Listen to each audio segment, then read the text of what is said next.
This is Game Night with Josh Hennig on 97.3 ESPN and the free mobile app. Now, live from the Matt Black Kia Studios. What a move! Here's Josh Hennig. Josh Hennig here on Game Night on 97.3 ESPN. Thursday night football tonight. As the guys mentioned, it's a good one. It's the Colts versus the Titans. I would think it's fair to say that the winner of this game tonight wins the division. That's how important this game is tonight. So you can get all the action right here on 97.3 ESPN. We'll talk more about Thursday football and NFL Week 10 all weekend long. Andy McNamara joins us for Thursday, as he does each and every week here on Game Night on 97.3 ESPN. 609-403-0973 on the PlaySugarHouse.com text board to get in on the conversation. 609-403-0973. And the poll question, still active right now over at 973 ESPN on Twitter. Mike Gillen, Hunter Brody asked you earlier today, and we've already gotten a plethora of votes throughout the day. If the Eagles win the division, the guy who will get the most credit will be. Your options are Carson Wentz, Doug Peterson, Jim Schwartz, and Howie Roseman. And it is still a very large lead for Carson Wentz at 64%, Doug Peterson at 24%, Jim Schwartz at 9.3%, and Howie Roseman at 2.5%. And let's be realistic. We all know the reason why this poll goes the way it does. You want to know why it's such a heavy lead? It's very simple. It's not rocket science, folks. The reason why Carson Wentz has such a heavy lead is because there's a majority of you who never want to criticize him. You never want to say anything bad about the franchise quarterback. Even though after every bad game that he has, you all want to text in, you want to call the Anytime hotline, you want to tweet at 973 ESPN or at myself at Josh Hennig or at Broads81 or at Mike Gill Show. You want to let us all know about how Carson Wentz stinks, how Carson Wentz needs to be benched, Carson Wentz can't be this way, he's regressed, blah, blah, blah. But then, when we want to criticize him, we're a bunch of Carson Wentz haters, we're too hard on Wentz, Wentz has too many injuries around him, Wentz doesn't have good enough coaching. Because philosophically, at the end of the day, nobody buys a Doug Peterson is the head coach uniform. At the end of the day, nobody has a Jim Schwartz poster on their wall. At the end of the day, Broads is trying to act like, get out of here, man. Not even Broads in his fake reality has a Jim Schwartz poster on his wall. Nobody aspires to be Howie Roseman, okay? But everybody loves the franchise quarterback. Everybody gets a Carson Wentz jersey. Everybody wants to be an NFL quarterback. Everybody wants to be the guy with the charity and the big throwing arm and admired by all the people. So, of course, everybody's going to gravitate to voting for the starting quarterback. Because at the end of the day, half of you aren't objective anyway. Because if you really think that Howie Roseman has only a 2.5% of the credit for the Eagles winning the division, you're insane. Because guess what? If it wasn't for Howie Roseman, Doug Peterson wouldn't be your head coach, and Carson Wentz wouldn't have been drafted. And guess what? Howie Roseman got you Travis Fulgham. So for all of the haterade that there is for Howie Roseman, he is a larger part of the pie when it comes to this team's success than 2.5. And I'm not sitting up here loving Howie Roseman, saying how great he is. I'm not one of these guys who, sits there and acts like, what everybody else thinks of somebody is, gospel. I'm not, look, just because the majority of the league thinks that Howie Roseman's a great executive doesn't mean I have to. But I'm not going to sit here and totally ignore the fact of how much influence this guy has had on this franchise. Howie Roseman's first draft, without people like Andy Reid and others over his shoulder. He drafted Lane Johnson and Zach Ertz. His first draft after the Eagles finally got rid of Chip Kelly, he traded up and got Carson Wentz. And he got out of that abomination Byron Maxwell contract. You guys tend to forget about that, right? It's not that Howie Roseman is perfect. And it's not that I think even Howie should be the leader in this poll when it comes to credit. But the intense bias against Howie Roseman tells me that a good portion of you guys out there, no offense, you kind of overlook how football teams are built. It doesn't matter how good the quarterback is. If the offensive line doesn't block and the receivers don't catch, nothing else matters. Nothing. Nada. Zilch. You know, Dan Marino never won a Super Bowl. John Elway didn't win a Super Bowl until he was at the end of his career and he had Terrell Davis and Shannon Sharp. You know, two Hall of Fame players around him. So it doesn't matter if Carson Wentz was playing perfect. Carson Wentz, 2 of his previous 4 years in Philadelphia, has statistically among the worst wide receivers in the NFL in terms of drops per target, drops per game, yards per catch. I think there is way too much of a dissenting vote when it comes to the other 3 on this list. There is no way in reality that Carson Wentz should be getting 64% of this vote. I would look at this vote, and if I was to predict how this would play out, I would have thought, okay, I know there's a lot of people who hate Howie Roseman, but I would have thought he would have gotten 10% of the vote, right? When I look at the vote, I would have said, you know what? I can see Jim Schwartz maybe getting 15%, 20%, just because maybe I believe in my heart of hearts there's some objective Eagle fans that realize that if it wasn't for the Eagles' defense, they wouldn't have been in some of the games they've been in this year. But obviously, my belief and faith in the objectivity of Eagles fandom on Twitter is completely wrong. This 64% of people who voted on this poll so far, and by the way, you can vote for yourself at 973 ESPN on Twitter. You guys are completely overlooking reality. For you to have Wentz at 64% and the next closest person being 24%, that tells me that people just don't like Roseman, Schwartz, and Peterson. Which is completely ridiculous because, and I hate to give in to the rantings and ravings of the cult of Nick Foles, but Carson Wentz didn't win you the Super Bowl. Carson Wentz wasn't on the field for the playoff run. Carson Wentz has never won a playoff game. Doug Peterson has gotten you to the postseason 3 straight years, despite a multitude of injuries. Almost every year Jim Schwartz has been in Philadelphia, the Philadelphia Eagles have gone out and had a good defense. The majority of the time, they're top 15 in the league in multiple categories. In many cases, they're top 10. This year alone, the Eagles are top 5 in the NFL in sacks, quarterback hurries, quarterback hits, quarterback pressures.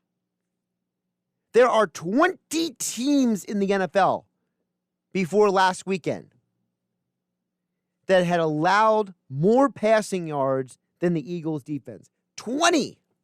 20! But you want to tell me Jim Schwartz is that much of a problem? Got it. Jim Schwartz is the bum. Doug Peterson's an idiot. Howie Roseman's not a football guy. But let me tell you about how great Carson Wentz is. Woohoo! Oh, that's right. He had 4 turnovers in the Cowboys game. Let's overlook that. Because you know, Carson, it's Howie Roseman's fault that Carson Wentz threw those 2 interceptions. Or it's Jim Schwartz's fault that Carson Wentz had so many fumbles. I mean, it's just absolutely insane. But please, let me know where I'm wrong. 609-403-0973. To get on that conversation, 609-403-0973. Here on Game Night on 97.3 ESPN. Andy McNamara from Sportsnet is going to go join us coming up next here on Game Night on 97.3 ESPN. He joins us each and every week here on Game Night to talk about the NFL slate, also fantasy football, Thursday night football. So we got a lot to get to with Andy McNamara. That's coming up next year on Game Night on 97.3 ESPN. Game Night being brought to you by Matt Black Kia. Matt Black Kia wants to get you approved today. It's Matt Black Kia on the Black Horse Pike in Egg Harbor Township. Josh Hennig here on 97.3 ESPN. You can follow me on Twitter at Josh Hennig. Hennig spelled Hennig. You can harass me, question me, or wherever you want to do there. I may or may not answer you. I probably will answer you just because if you take the time out of your day to tweet at me, I'll probably give you the time of day to tweet at you back. But that's just me. Josh Hennig here on Game Night on 97.3 ESPN FM and the 97.3 ESPN mobile app powered by First Bank of Seattle City. You're listening to Game Night with Josh Hennig on 97.3 ESPN and the free mobile app. Josh Hennig here on Game Night on 97.3 ESPN. Of course, we got Thursday football coming up tonight. Hear all the action. Colts, Titans, I'm telling you, whoever wins this game, they're going to win that AFC South.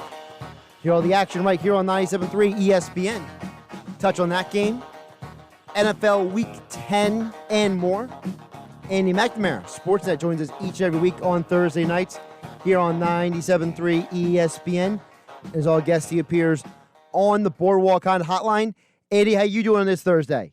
I'm doing good, man. We got Thursday Night Football. The Masters are starting up. I saw a study from ESPN and DraftKings saying that there's 27% of those surveys said it's going to be just both watching NFL and Masters on Sunday on like multiple TVs. So like screens flipping between channels. So it just seems like everybody is zoned in on this weekend. And really it all kicked off earlier today and goes right through to Sunday.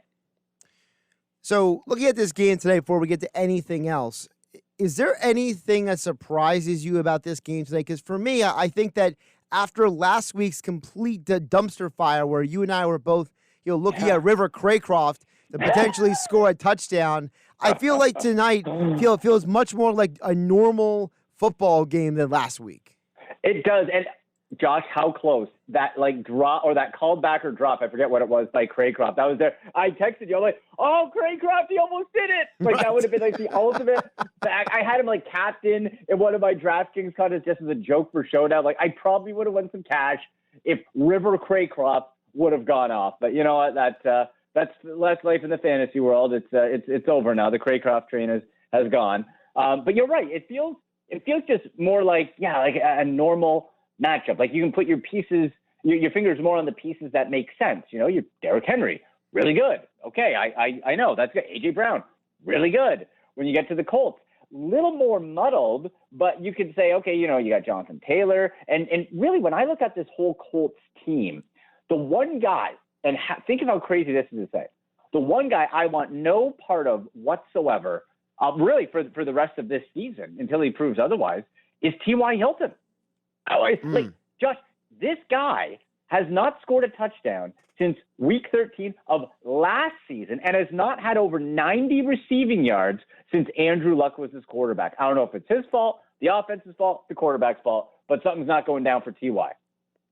How much of that do you think is the quarterback? Because, I remember when Phillip Rivers was with the Chargers, whether it was San Diego or L.A., he seemed to zero in or zero out certain receivers. So he does have a history of, like, for example, how many times did you feel like, is he ever going to throw to Mike Williams? But he would always throw to Keenan Allen. So, like, is there something to be said for the fact that maybe T.Y. Hilton is just not on Rivers' radar at all? Not his guy, maybe, maybe the routes have to be different. I'm sure they've examined it, but when you look at Phil Rivers throw the ball, it is painful. Like it looks like every throw is just causing him pain or it's forced. I know he's always had an awkward or unorthodox delivery, but doesn't it look more? It just looks so much like a push.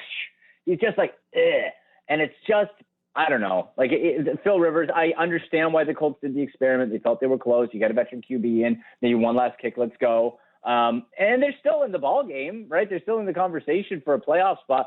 I'm just not feeling it with Phil Rivers. And yeah, maybe it's Michael Pittman Jr., the rookie. Like he got 7 targets last game. Maybe that's the guy. Still feels like he's sort of trying to figure out who that new person is that he really wants to force the ball to. There's also been a lot of conjecture that the Colts are going to go out and go get a young quarterback this offseason. Maybe not per se drafting one, but trade for one. Obviously, if the Jets want to go get Trevor Lawrence, they might trade Sam Darnold, for example. There's conjecture out there that if the Cowboys get a high pick, they might want to move that pick. So, we might see a lot of quarterback movement, as you and I have talked about in the past. So, is it fair to say almost that, that this year is almost like a year of transition for the Colts? It could be, and which is disappointing, I think, because you had that offensive line, right? The whole thing was just mistimed. You finally had the offensive line at a stud level, and Andrew Luck retires, right? If you would have done it 2-3 years before, who knows what we'd be talking about, what the Colts could have done. So now you have that. You got your star wide receiver, T.Y. Hilton, clearly on the decline and on the way out. Now you have some exciting prospects. Jonathan Taylor in the backfield, I absolutely love. Now, fantasy-wise, I don't know what the heck you're doing with this 3-headed, quote, hot hand committee with Jordan Wilkins being just sucking all the fantasy value away from Jonathan Taylor. Naeem Hines went off for like 20 fantasy points 2 weeks ago, came crashing back down to earth. I hate guessing games in fantasy football, and it really feels like we're getting there when it comes to the Colts backfield right now. In my opinion, it should be Jonathan Taylor and pretty much nobody else, but Yeah, that's why I stay away from Patriots running backs for the last 10 years. Absolutely. Absolutely. Right. It makes no sense. You can't. The guessing sucks. For the Detroit Lions, too, under Matt Patricia, you're guessing. And that's why whenever we talk about fantasy football in the draft, people, should I take this receiver? I always say, take the running back. Even if it feels like a bit of a reach, take the known running back. Like, I'd much rather you have a David Montgomery who isn't super exciting, but at least if they're going to run the ball Chicago, they're getting the ball to David Montgomery. You want some sort of certainty. Yeah, that's why I was also surprised that, the person on Twitter, Alex DeBoogie, asked about, should they start Jonathan Taylor or Christian Kirk at flex? And I'm thinking it's got to be Kirk. I mean, Kirk has got, 3-4 straight games with huge fantasy outputs. I mean, even the games he's not going off, he's at least still getting targets. So it feels like, Jonathan Taylor should be on nobody's lineup at this point, and Christian Kirk has to be in everybody's lineup. Oh, well, he's still available in 23% of Yahoo and ESPN leagues. And I've been, for my Sportsnet.ca Tuesday waiver wire articles and Saturday sleeper articles, in one form or another, I've been talking about Christian Kirk all the way back since week 5, Josh, before it was cool to have him, and people are still sleeping on this guy. What more do you want from me? He has 5 touchdowns in his last 3 games. Hello? Right? Like, he hasn't had less than 21 fantasy points since the beginning of October. Get the guy in your lineup. It makes too much sense. He's really almost looking like matchup proof right now. Buffalo's defense a little bit tougher, but they can be had with some injuries. You got Seattle after that, New England. Like, man, DraftKings, normal season-long leagues, whatever. Take a peek. And if Christian Kirk is on your, get him on your bench, get him in your lineup. Let's start with the Cardinals specifically, hit on some of these running backs here for those out there. Kenyon Drake, limited at practice. Now, that limited is always that ambiguous. He might play. He might not play. Find out tomorrow's episode. So, right. The whole situation with Chase Edmonds, I know he's been a hot RB1 for a lot of people, but is it one of those situations where you just keep riding Chase, or do people need to start looking for other options because they know Kenyon Drake is coming back sooner than later? Well, that's the tricky situation, right? Especially with the limited. At least if you had some sort of certainty, you'd be able to make a decision one way or another.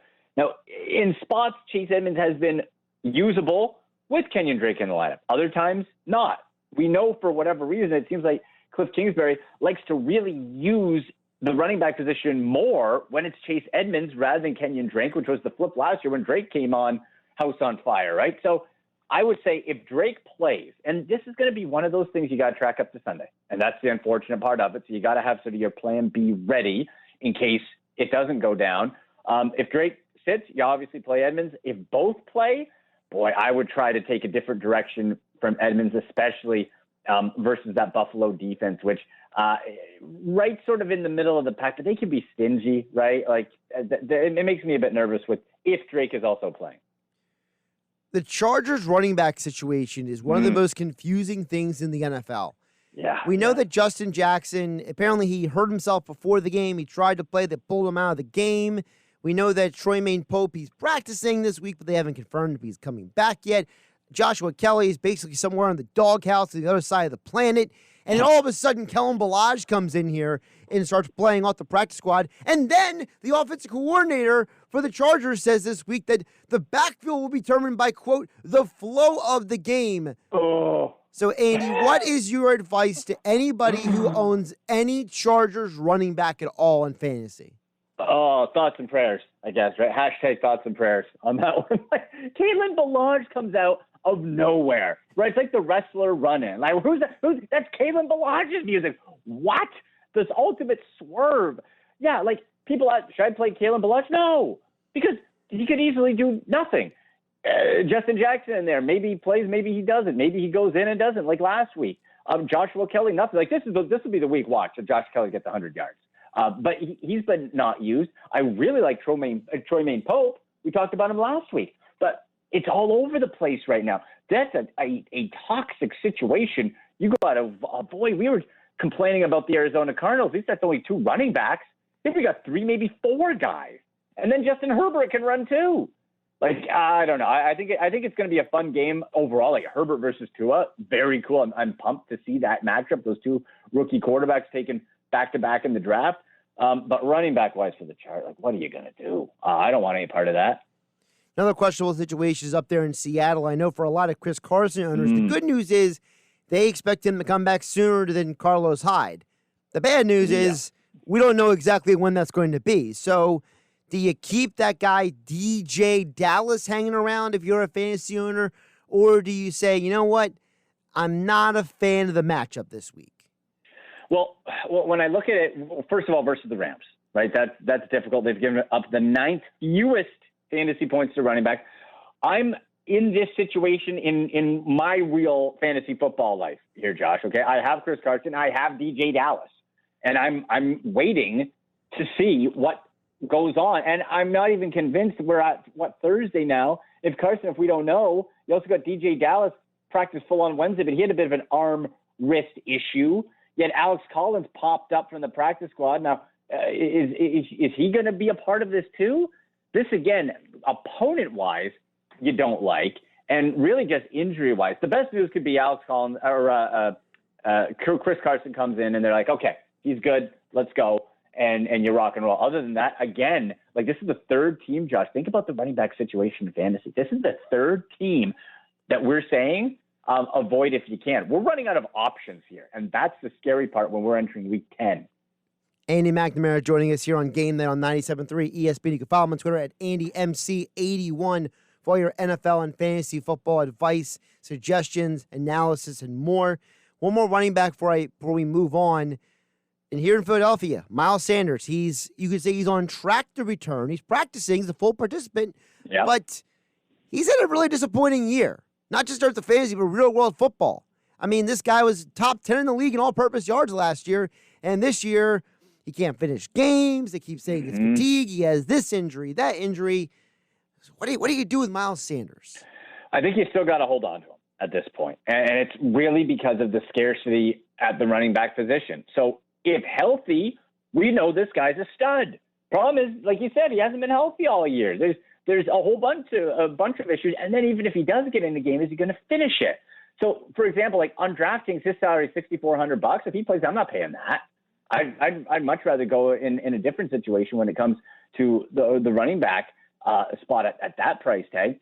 So then it becomes, okay, do I play Boston Scott instead? Well, if Miles Sanders dresses, I'm not playing Boston Scott, right? So that's the tricky part. That's where we come in and see, all right, well, where else could we go? Guy I'm loving this week, J.D. McKissic. Okay, I had him in my waiver wire article. J.D. McKissic. Josh, how about this? I was blown away by these stats. Okay, for J.D. freaking McKissic of the Washington football team, this guy ran the most passing routes of anybody in the NFL last week. J.D. McKissic. How about that for a bar night trivia? Okay, J.D. McKissic ran the most passing routes. He was targeted 14 times. Now, Alex Smith, we love the story. We love the comebacks. he's going to be dinking and dunking until further notice, and some could argue he's always been that type of quarterback.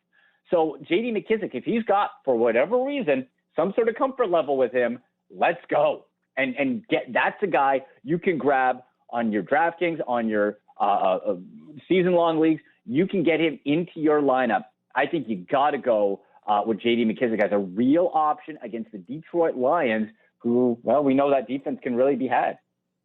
Yeah, J.D. McKissic, Arkansas State zone. There you go. There you go. Fantasy football there. A couple more, Andy, before I let you go, because I know you got other stuff you got to do tonight with Sportsnet. Let's go to the tight ends real quick.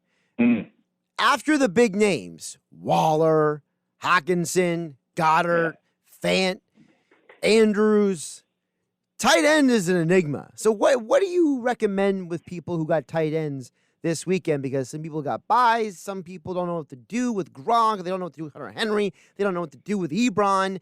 There's a lot more questions than answers out there at tight end. Oh, there sure is. Yeah, we complain about the running backs. Tight end's right there. And by the way, Dallas Goedert, for a contrarian play, low ownership, and value on DraftKings, Josh, he's $4,200.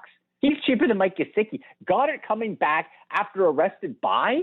I'm all about that. I'm signing up for Dallas Goedert. And I think a lot of people have forgotten about him. Like, he's been dropped in a bunch of leagues.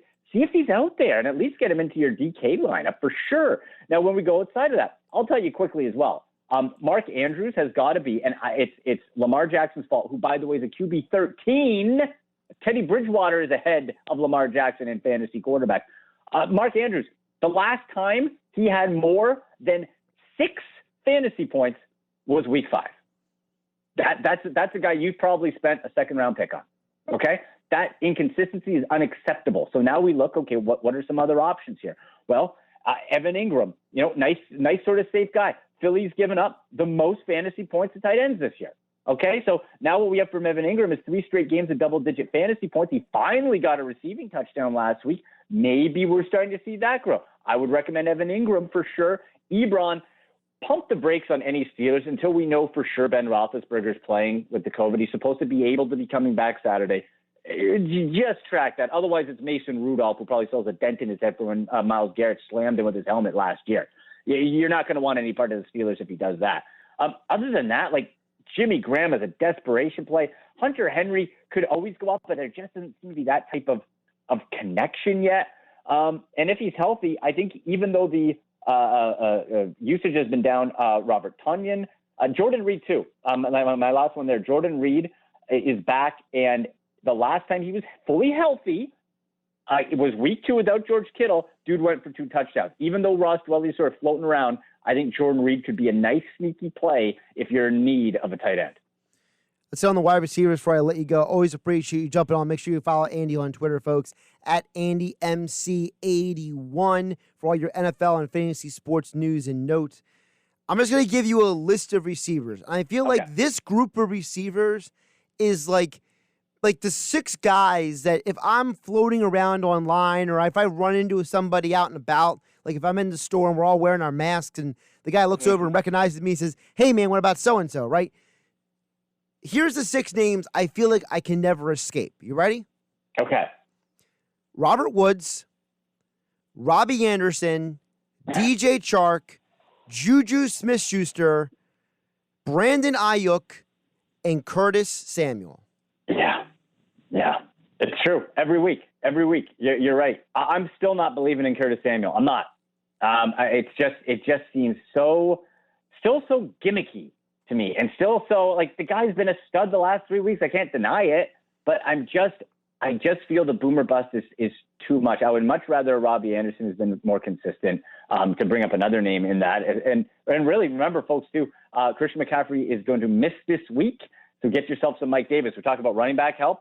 If people forgot about him or dropped him too early, go get Mike Davis because he'll at least get some work. But yeah, like DJ Chark, I was real nervous about Jake Luton going in. I still am. I know he had a nice week and Chark went off, but like rookie late round quarterbacks, second week. Like I guess if you got him against Green Bay, play him, but I don't like it at all. There's those guys just seem to always be a little bit up and down and unpredictable. The Robbie Anderson one, I think, would be probably my safest. Like that seems like he has got a nice carve out where he's going to get you 15 points as the floor, 25 to 30 as the ceiling. I like that range for Robbie Anderson.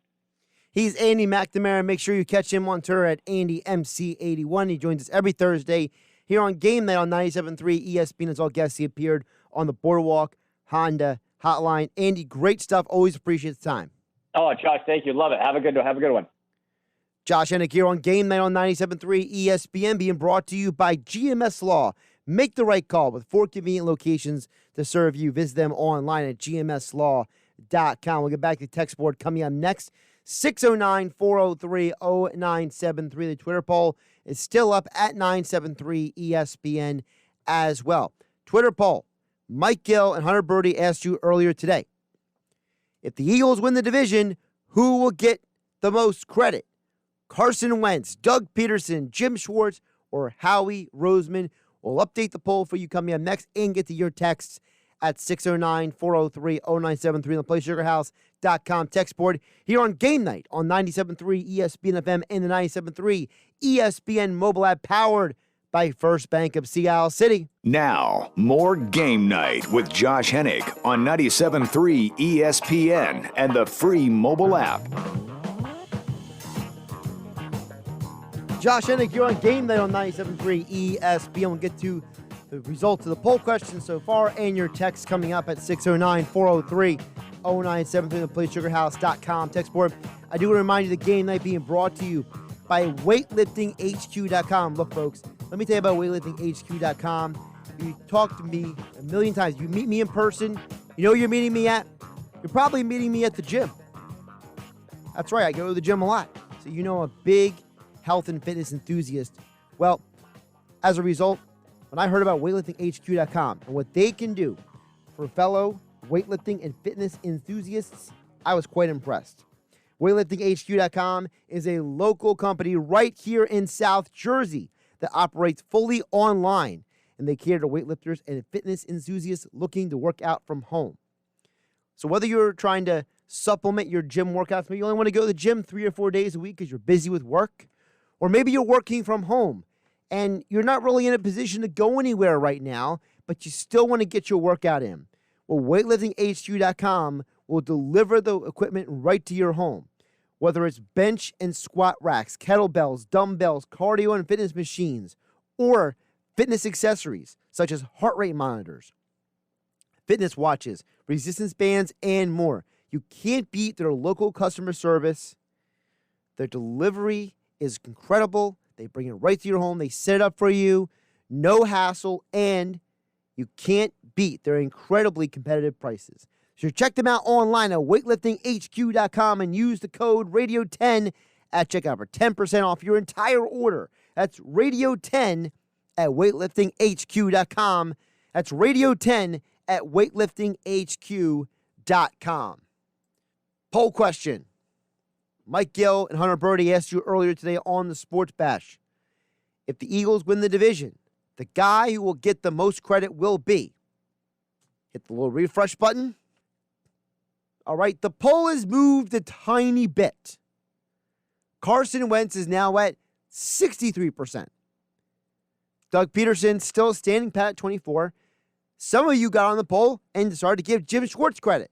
Jim Schwartz has now jumped up to 10%.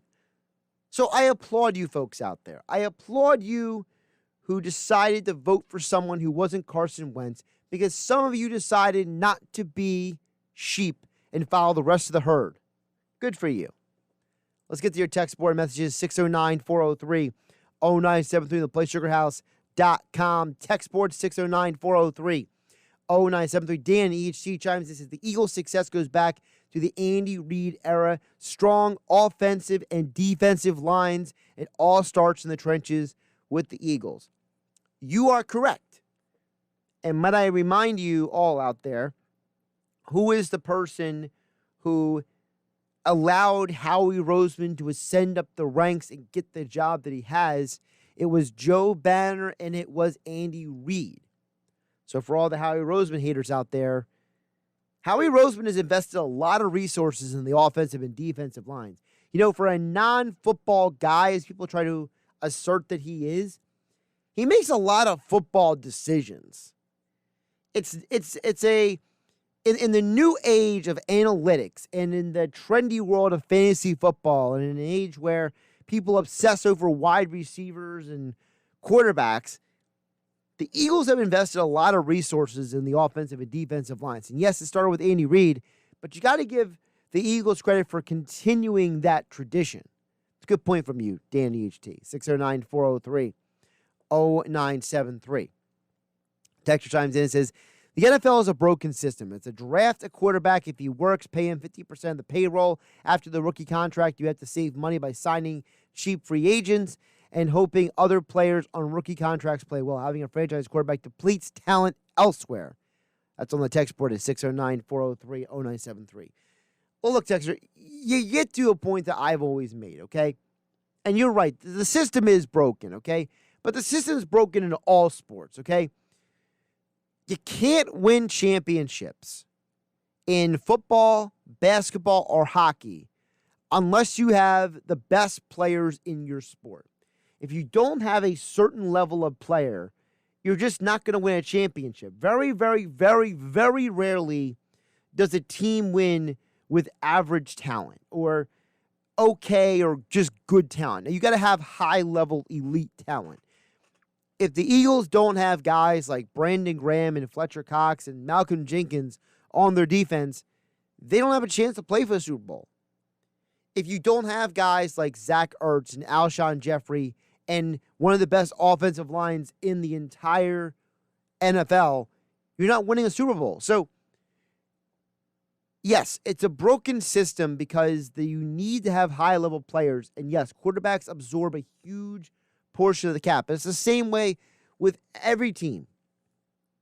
Listen, when Carter Hart, who is the Flyers' top young goaltender, for those who don't know, you may have forgotten about hockey because it's not being played right now. It's usually played in November, but hockey's going to come back in January 1st. That's the report that came out earlier today from a lot of sources like Pierre LeBrun. You got to pay that guy at some point. And when you give Carter Hart that huge contract in a few years, how's it going to affect your salary cap? Look at the Sixers. Ben Simmons, Joel Embiid, and Tobias Harris take up such a massive, massive amount of the salary cap. It's hard to build around them. And the same with the quarterback. You give the quarterback a huge contract, it's hard to build the rest of the team. And listen, yes, it's a broken system. But on one hand, we overrate the value of the quarterback. We give the quarterbacks wins and losses for things that may have nothing to do with them, right?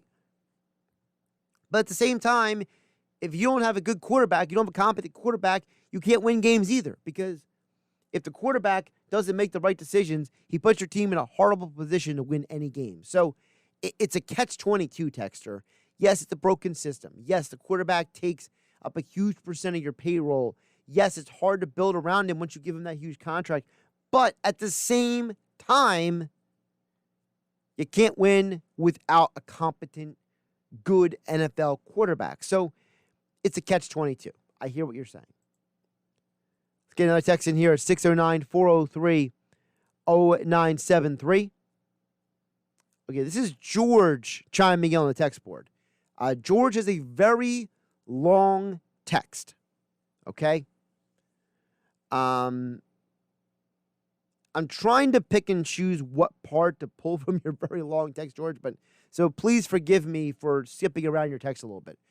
But George says, out of all those guys you named, Jim Schwartz has been by far the least to blame for the lackluster start this season. But the question is asking who will get the most credit, not who is the most reliable contributor to success. So the credit in that scenario will go to Wentz, maybe with Doug a close second behind him. And I agree that Jim Schwartz has taken a disproportionate level of criticism. However, no Eagles fan in the world is patting Wentz on the back after his performance against Dallas. At the same time, we do know the level he's capable of playing at, and he's still showing flashes of that player. That's George on the text board at 609-403-0973. Let's hit a couple of those points, George. First of all, I'm not saying Schwartz should deserve the most credit, okay? I voted on the poll about, 4 hours ago. I jumped on Twitter myself and voted on the poll, all right? And I voted for Peterson because I think Doug Peterson deserves a lot of credit for the fact that this franchise has found a way to win and get to the postseason 3 straight years despite a multitude of injuries. I think Carson Wentz is directly at fault for at least 2 or 3 of the losses this year.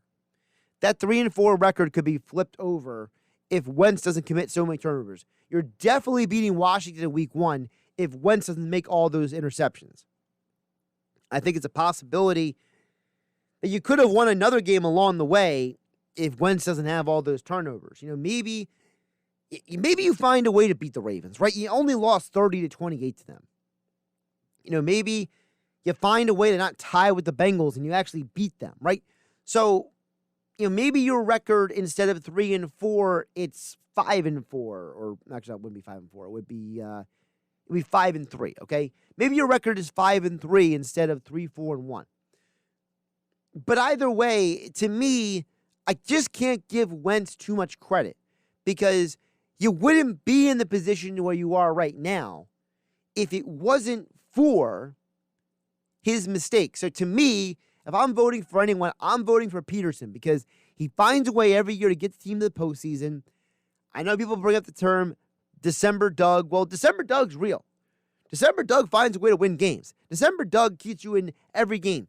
There has not been a playoff game in the Doug Peterson era where the Eagles were not competitive. Even with Josh McCown and his torn hamstring trying to run around, the Eagles still had a chance to win that game. In fact, I agree with a lot of other people. If Wentz plays that game, the Eagles beat the Seahawks, and they're in the second round, and who knows what happens last year in the postseason. So I think that if I have to give credit to anybody, Doug Peterson finds a way to motivate this team. They constantly play hard. This is not a team that's ever quit on Doug or given up or not try to go out there and play hard. And with all the injuries they've had, they've found ways to, get contributions out of these guys like Boston Scott and others. Greg Ward, they found him, and Travis Fulgham, and the team has got Jordan Mailata playing 4 games at left tackle and does a much better than serviceable job, in my opinion. So, to me, it's Doug Peterson. Now, the other thing you brought up, George, on the text board is 609-403-0973. And, George, nothing to be sorry about it. You can get carried away all you want. Appreciate you listening to the show and chiming in. George brings up a great point. I touch on this before we get to one more text on 609-403-0973. George brings up the point about Wentz. I'm going to read this again from George. He says, we know the level Wentz is capable of playing at, and he's still showing flashes of that player. That's the part of George's text that makes Wentz so infuriating. You know what he's capable of. He had 3 straight years where he threw no more than 7 interceptions. In fact, in 2018, he had his highest completion percentage ever. And he was doing that coming off the torn knee and with a broken back, or at least a fractured vertebrae. Whatever specifically the injury was, there's obviously some discussion about how realistic that injury was or wasn't. But the truth is that there's talent there. You don't trade up the second overall unless Wentz is as talented as he is. One of these days we got to get back into a conversation about evaluating quarterbacks because we haven't had it in a long time, and it's been a while since we had that conversation here on the radio. But as someone who has been, listen, I got the nickname the Sports Geek because I've been evaluating draft prospects since I was, 13 years old. I have documents my parents saved of all of these notebooks of mine. And going back to when I was 13 years old, to me, the quarterback position, I've never changed this belief as I've gotten older. The quarterback position comes down to your ability to process information and your ability to execute the offense. If you have the arm talent, great. That's a plus. If you are a great athlete, that's a plus. If you can throw the ball deep on a dime, that's a plus. But to me, if you can't process the information and you can't execute the offense as asked for, nothing else matters. And at the end of the day, I think Wentz is plus in every category when he was coming out of college. He processed information. He had all the physical abilities. He knew how to execute the offense. He was making line changes and play calls at the line of scrimmage. He was running a pro-style offense in college. Wentz has always had the ability, and that's what's maddening. And, whether it's any quarterback coming out of college, when you know someone is capable of doing something, when you know their ability to do something, you tend to give them more and more opportunities to prove you wrong. That's why I'm a big believer in let the season play out before we condemn or judge Wentz one way or the other. Because if he bounces back and has a great rest of the season, and they go to the playoffs, they win a playoff game, then guess what? Wentz proved to you that he can be your franchise quarterback. If he doesn't, then you gotta wonder if you gotta move on from the guy. Dan from EHC followed up and says, my vote is for the offensive line coach. How has he kept this team together is amazing. It's a great outside-the-box thought by Dan EHT. Jeff Stoutland has found a way to get Nate Herbig and Jordan Mailata to be quality starting NFL offensive linemen. Thanks, everybody, for the text. Thanks to Andy McNamara for joining the show from Sportsnet. I'm Josh Hennig. This is Game Night. Have a great night, everybody.